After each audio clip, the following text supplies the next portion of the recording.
कीचड़ को वह कीचड़ भी भगवान के ऊपर शोभायमान हो जाता है। महाराज सुंदरे किम न सुंदरम, भगवान इतने सुंदर है, यदि वह कीचड़ में भी सम जाए तो वह कीचड़ भी उनके अंदर शोभायमान होने लगता है। तो यह भगवान की सुंदरता है। वैसे दोनों बालक धीरे धीरे बड़े हुए हैं। अब दोनों बालक दोनों पैर से चलने लगे हैं।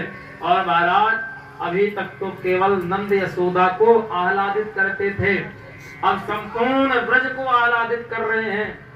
महाराज संज्ञांग्रदृष्टा सिजदुत्कंटकेभ्यः क्रीडा परावति चलो सुसुतो निषेधम।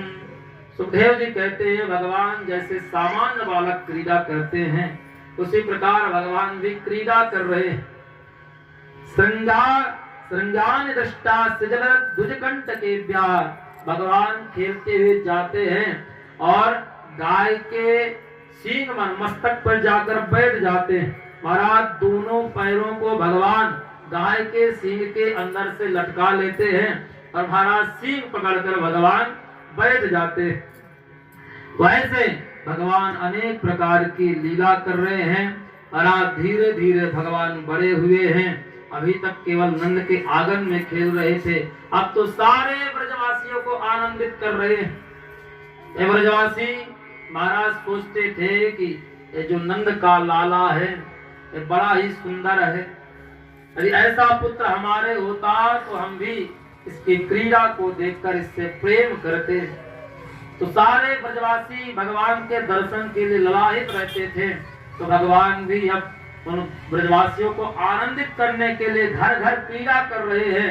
महाराज माखन चोरी कर रहे हैं, अनेक प्रकार से गोपियों को महाराज सताते हैं।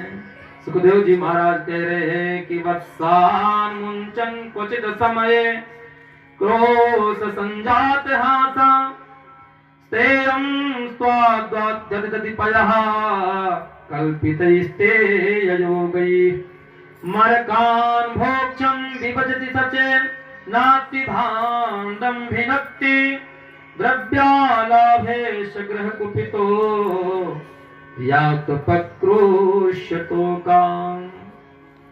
महाराज भगवान लीला करते हैं, गोपियों के यहाँ जाकर माखन चोरी करते हैं।